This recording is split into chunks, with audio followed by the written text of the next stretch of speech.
Sania Mirza spoke exclusively to Times Network in an interview with our colleague Karishma. She has caught up with the tennis ace over a wide range of issues and discusses everything from her tennis favourites to how retired life is treating her and the Ram Mandir. Let's listen in to this exclusive conversation. Australian Open, how are you looking at this tournament? It's always exciting when the Grand Slam season begins.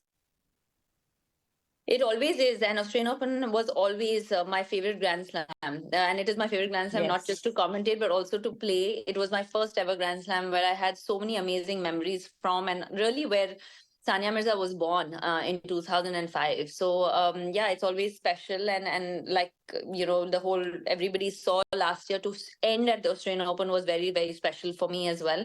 So I'm looking forward to not having that kind of pressure anymore and just enjoying the tennis from behind the screen. And, bit of a setback with Rafael Nadal, of course, missing out on Australian Open this year. How do you see him? Do you think this is possibly going to be his last year on tour? He's himself spoken about it quite a few times now. He has spoken about it, but you can't put anything past Rafa, right? I mean, for the last 10 years, there was at least 5 times where everybody thought that he's not going to make a comeback. And he has made a comeback. He came back and won Grand Slam. So I don't think that anybody can write Rafa.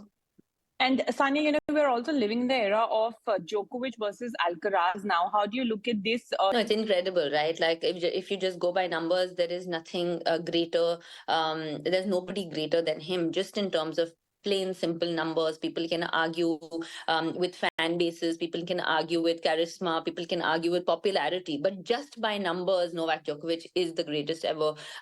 Well, absolutely. Last 2 questions, Sania. How are you settling into this new role? I know I spoke to you last year in February, and you were talking about how it's going to take time to settle into the new role. But has it finally happened?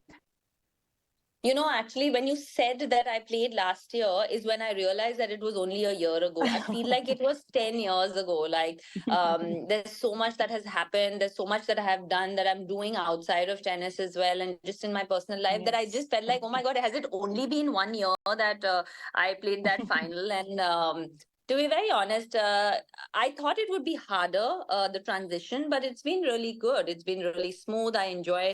Sania, a different question before I let you go. Since the start of this year, everyone's just been talking about promoting India at the global stage, whether it's tourism or, the entire country looking forward to what's going to happen on the 22nd of January with the consecration ceremony. Your views on it?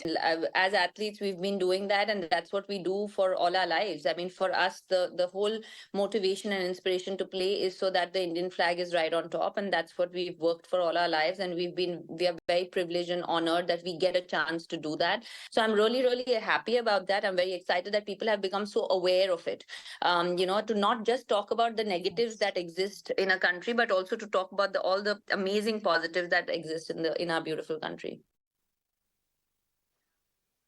All right, viewers, with that,